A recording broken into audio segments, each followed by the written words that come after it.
padroeira de um povo a lutar, a gente mineira te quer exaltar, não só lá na serra. Amado irmão, amada irmã, saúde e paz. Desejo de coração, ao avançarmos na celebração do tempo pascal, que o seu coração seja fecundado por esta alegria bonita que vem da certeza da ressurreição do Senhor. A vida venceu a morte, o amor venceu o ódio. A grandeza do mistério do amor de Deus, meu irmão, minha irmã, nos desafia, portanto, para uma compreensão iluminada pela luz do amor maior de Deus. Roberto de Deutz, um abade, comentando o Evangelho de João, diz, para ajudar-nos a compreender a força da palavra de Deus. Ele lembra o capítulo 6 do Evangelho de João. Eu sou o pão vivo que desceu do céu, disse Jesus. Quem come deste pão viverá eternamente. Os convidados de meu pai foram levados pela morte por causa do alimento proibido que seu pai comera, descendo suas almas à mansão dos mortos e seus corpos aos sepulcros. Também eu, é Jesus dizendo a nós, pão dos anjos, serei levado e descerei com a substância que alimenta os anjos à mansão dos mortos, onde as almas passam fome. Enquanto isso, meu corpo se esconderá 3 dias e 3 noites no ventre do peixe. Então as almas recriadas pela visão de Deus reviverão e os corpos ressurgirão no futuro. Aos que ainda se acham nesta terra, o mesmo pão é oferecido sob forma apropriada aos vivos no sacrifício de pão e vinho, segundo a ordem de Melquisedeque. O pão que eu darei, disse Jesus, é minha carne para a vida do mundo. Na verdade, o Pai entregou o pão dos anjos para que ele tomasse um corpo e morresse, a fim de dar a vida aos mortos. Este pão do céu nos dá um pão terrestre, que ele mesmo transforma em sua própria carne, para dar a vida eterna aos vivos que assim o podem comer. O verbo, pão dos anjos, fez-se carne, Cristo, assumindo um corpo, e o mesmo verbo, tendo assumido a carne, torna-se pão visível. Não porque se transforme em pão, mas porque assume o pão na unidade de sua pessoa. Por conseguinte, como pela unidade da pessoa o proclamamos verdadeiro Deus em nossa carne, gerada da Virgem Maria, também proclamamos com fé íntegra e católica que este pão visível, que a invisível divindade do mesmo verbo assumiu e transformou, é na verdade o corpo de Cristo. Por isso ele disse, o pão que eu darei é a minha carne para a vida do mundo, isto é, para que o mundo redimido coma e viva, purificado primeiro pelo batismo da mancha do alimento insinuado e oferecido pela serpente.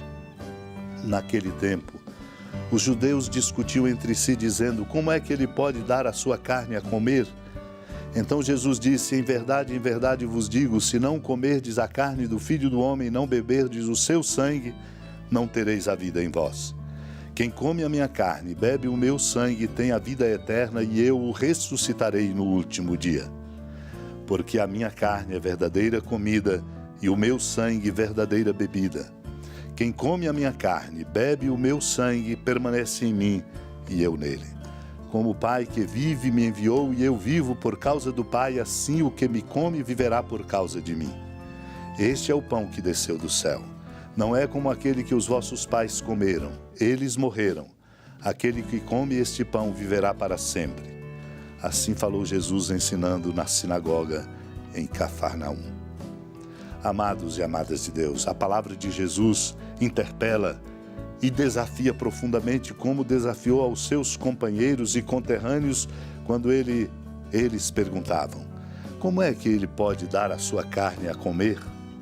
E Jesus explica-lhes, se não comerdes a carne do Filho do Homem e não beberdes o seu sangue, não tereis a vida em vós. Não conseguiam alcançar a grandeza da oferta de Cristo na cruz, imolando-se e vencendo a sua imolação ao passar pela morte com a sua ressurreição. Por isso somos desafiados a compreender o que ele nos diz, quem come minha carne e bebe o meu sangue tem a vida eterna e eu o ressuscitarei no último dia. Isto é para significar, meu irmão, minha irmã, quanto é preciso, diariamente, cultivar entre nós esta intimidade profunda com Cristo, recebendo-o em nós, para, transformados, sermos expressão da força do seu amor. Pois a sua carne é verdadeira comida e o seu sangue é verdadeira bebida. Quem come a sua carne e bebe o seu sangue, permanece nele, e ele naquele que come e bebe da sua carne e do seu sangue. Portanto, nós somos chamados a compreender a nossa condição na nossa espiritualidade, fazendo crescer esta profunda intimidade com Cristo. Não basta só dizer dele, não basta simplesmente dirigir a ele nas nossas necessidades, não basta apenas falar dele. Precisamos crescer nesta intimidade, pois ele nos diz: como o Pai que vive me enviou e eu vivo por causa do Pai, assim o que me come viverá por causa de mim. Porque ele é o pão que desceu do céu, não como aquele que os pais comeram e morreram. Aquele que come este pão viverá para sempre.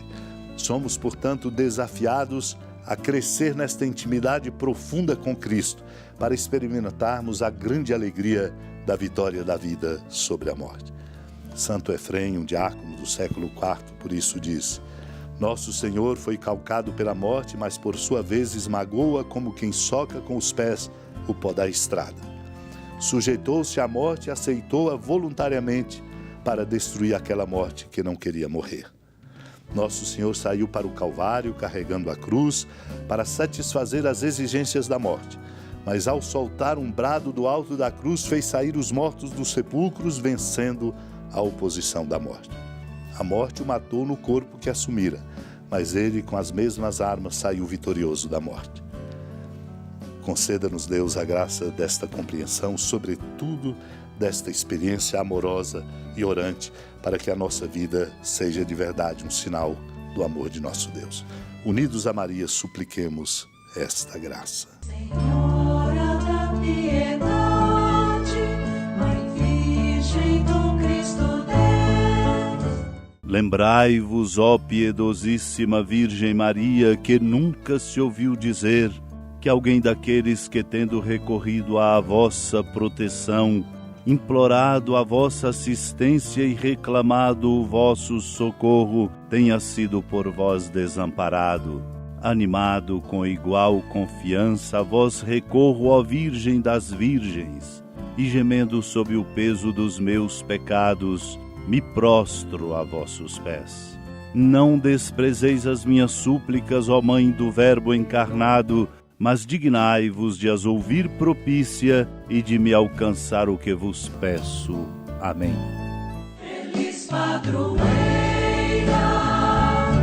de um povo a lutar, a gente mineira te quer exaltar, não só lá na serra, tu és esplendor de toda esta terra, também és fulgor. Amado irmão, amada irmã, com alegria e muita esperança do Santuário Basílica da Padroeira do Estado de Minas Gerais, a Senhora da Piedade, que da sua casa de clemência e bondade nos acompanha e nos abençoa do alto da serra, magnífica arquitetura divina, a bênção de Deus, amor misericordioso, Pai, Filho e Espírito Santo, desça sobre sua família, proteja sua casa, sustente sua vida, fecunde o caminho missionário de nossa igreja, nos encha de sabedoria e permaneça conosco para sempre. Amém. Feliz padroeira de um povo a lutar, a gente